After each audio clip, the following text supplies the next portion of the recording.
If we haven't got press freedom, then we do not have any freedom. So here's Father Dave. Thank you.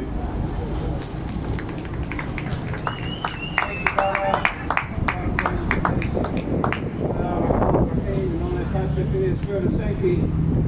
I speak to the poster once again. Don't crucify the messenger poster, courtesy of my good friend Luke Cornish. That's right, his greatest graffiti artist. As I say, people often take offence at this, saying, you're stealing the church's icon. The truth is, the church stole it from the Romans. Before it was a symbol of faith, it was a symbol of imperial power. This was the way the empire let ordinary people know that they were powerless against their might. You think of the crucifixion of 6,000 slaves after the revolt of Spartacus, which was a generation before Jesus was born. It wasn't just a way of getting rid of your enemies, it was a way of telling the world who was in charge.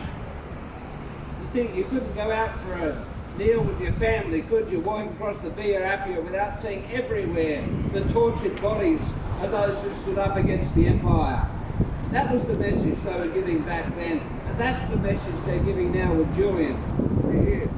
They don't even bother making up narratives now to cover what they're doing. I mean, once upon a time they'd make up stories about Julian being a rapist, or Julian being this or that, unhygienic. What else did we have on him? They don't even bother anymore. It reminds me of a boxing promoter I used to know, whose name I won't mention, handing out money at the end of the night. One of the boxers comes up and he says, "Here's your $200. He says, "You promised me $400. Why are you doing this?" And he said, "Because I can."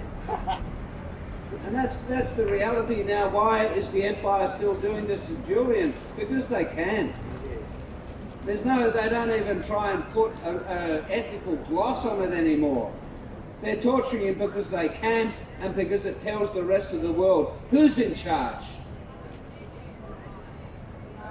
Now the church took this symbol of imperial power and they flipped it on its head, and it became a symbol of faith based on the understanding that there's some people you just can't kill, and there's some messages that just won't go away, and there's some truths that will continue to shine out in the darkness regardless of how much power the empire has and regardless of what they try to do to us.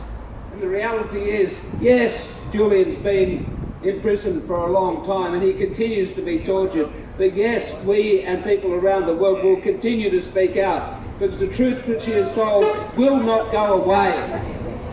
Julian continues to shine like a light in the darkness, and we will continue, as long as he's in prison, to stand with him, to support him, and echo his truths around the world. God bless him.